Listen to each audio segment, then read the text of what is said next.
Hello, everyone, and welcome back. If you caught last week's video, we talked about what soft power is and why it's such a powerful approach, especially for women in leadership positions. Well, today I want to take it a little further and we're going to get practical with it all. I'm going to share 7 specific soft power techniques that I've seen make huge effective changes, especially for high achieving women. So let's get into it. So, whether you're leading a team, influencing with authority, or simply wanting to make an impact in your world, personally and professionally, these 7 techniques are going to help you to create the outcomes that you want without having to force, demand, or better yet, not exhaust yourself in the process. So, let's get to the first one. First technique is what I call strategic storytelling. I mean, guys, facts and data, they're great and they're going to inform the decisions. Yet, stories, and you've heard it before, drive action and commitment because of the emotional quality that leads to help others understand their values and their ethics. So, when you want to influence an outcome, consider this. What's the story that's going to resonate with your audience on this specific thing? What values do they hold dear to themselves? And what aspirations motivate them? And it may take a little bit of work to really understand that, and yet it's extremely powerful. I mean, a client of mine was trying to get her organization to invest in a mental health initiative. Yeah, and she went and gathered all the information and the stats on burnout and mental health and illnesses and everything like that and stress. And yet, what was key to her presentation was she began to share powerful stories about team members who had struggled, recovered, and now were thriving within it. She connected those individuals and their journeys to the company's stated value, which happened to be people first. That was awesome. And yet you can see because she had done her homework with everything, that initiative was automatically approved. You got to love that. So for you, here's an action step. Before your next important meeting or conversation with someone who can make a difference in what you want to do, ask yourself this.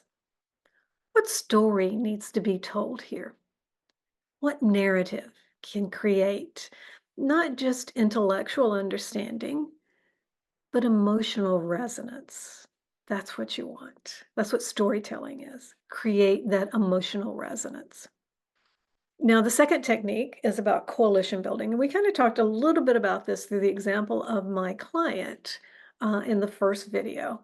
And honestly, this is where I see a lot of women that I work with, those high achieving, brilliant women, they begin to stumble with this. And here's the hard truth. If you're trying to single handedly carry the weight on your shoulders, guys, you're not being heroic. You're being ineffective. And you're probably exhausted and ready to give up. Research from MIT shows initiatives with strong coalitions, other people to help support you, are 67% more likely to succeed than those driven by a single champion, no matter how brilliant that champion is. So when you look at soft power, it's asking a different question. Who cares about this issue? Who holds formal and informal influence? How can we create collective momentum rather than you keep pushing with individual effort, which doesn't really get you as far as you want? And this is what I call mapping out your stakeholder landscape, having a strategic one-on-one conversations to understand their perspectives beyond your own. And even finding those unlikely allies and the magical points of alignment between yourselves. And that's what really trips people up. It's inviting genuine co creation rather than seeking approval for maybe your already perfectly laid out plan. Think about it. And the key to all of this is being authentic. Because if people sense you're doing it for the not the right reason, it's going to collapse. It's just going to fall totally apart. Because when you create genuine connection with others who share your values, um, even when their approaches or their priorities look different than your own, that's the real courage. The courage to let go of controlling every detail. And that's what you want to be when you're in coalition building, to be okay with letting go of control. Okay, technique number 3, and it might surprise you, is that strategic vulnerability. And I'm going to say it out loud now. It's a myth that leaders need to stand tall, be perfectly perfect, certain, and competent, and not share a small part of themselves. Because research shows that appropriate vulnerability, and notice how I said that, appropriate vulnerability actually increases influence and trust. And it can look like some of these things. Admitting what you don't know. Hey, I'm not really sure about that, and I'll get back to you on that. Or asking for help when you need it. You know what? I could really use someone like you to help me with this. Are you willing to do that? Or acknowledge when something is challenging. You know, guys, I know what I'm asking of you is going to be hard and challenging, and yet when we do it together, I think it's going to be great. And sharing your own learning journey, not just your expertise. You know, back in the day before I had this position, there was a lot I didn't know. And it was only through and continue the story, you know. And the key word here, guys, is strategic. It's not about oversharing personal struggles or undermining your credibility. That's not what it is. It's about showing your humanity in ways that create connection, along with inviting others to be engaged authentically with you. Now, number 4, it's about creating psychological safety. And I got to tell you, this to me is more important in this day and age than ever because there is a lot going on. But we want that psychological safety where people can feel free to speak up, take risk, and be themselves without judgment, without criticism, without being what I call small t trauma, criticized in front of their peers, put down, anything like that. That just has them pulling away. Because when people feel psychologically safe, they're more creative, they're more honest, and they're more committed. They're going to share crucial information that you need to make good decisions rather than telling you what they think you want to hear. And it really can look something like this when you have that safety involved. They're going to respond with ideas with more curiosity rather than judgment. That's for you. And you want to acknowledge and appreciate their contributions. You want to normalize mistakes as a part of learning. And you want to demonstrate the care for people beyond just their current professional roles. They have a personal life. Find out about them.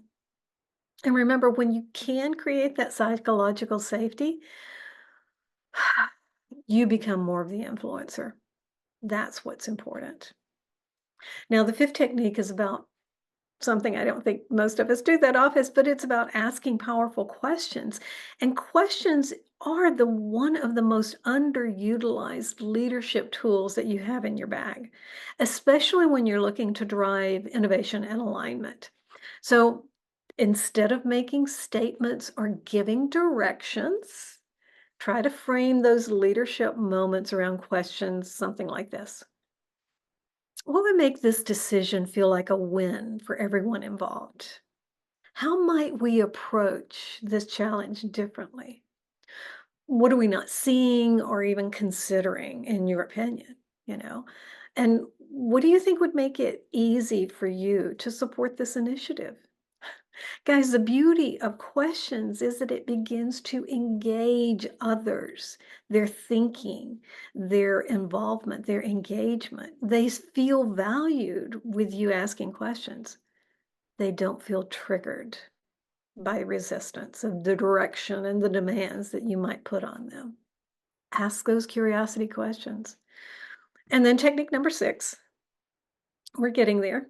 This is about cultural intelligence. It's the ability to adapt your approach based on the cultural context while staying authentic to your own values.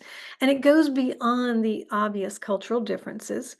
It's about understanding the unwritten rules and values in any environment. You may have to do a little research on that and homework.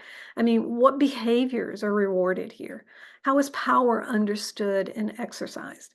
What communication styles are most effective? And what values drive decision making? I mean, when you understand the cultural landscape, you get to present your ideas in ways that resonate rather than create unnecessary friction. Okay. Now, the final technique, and I love this one, and yet it's hard for most of us as high achievers to do. It's all about strategic patience. It's understanding when to push and then when to allow things to kind of just take their own course. And I will say that many women I work with feel tremendous pressure to make things happen right now. And yet, sometimes influence requires planting seeds, giving it time to grow. And so, strategic patience means something like this: choosing the right timing for important initiatives. I look at it as like, read the room. This is not the time for that initiative. Can't you see that? So, you want to be able to choose the right timing. Go into your gut, listen to it. It's also about building foundations before pushing for visible outcomes. You want to have those collaborative foundational partnerships with everything. All right. It builds that great foundation to help move forward. It's also about allowing others the time that they need to process and adapt. Okay. And it's about recognizing when resistance is temporary versus fundamental. Sometimes the immediate response from people is, no, I don't like this. Let's look at something else. And sometimes you have to let them voice that out before you get into what is fundamentally going on there. Having the patience to do that. It's not about being passive, it's about being discerning about where and how you control things or you look at things and you invest your energy. That's what it's about.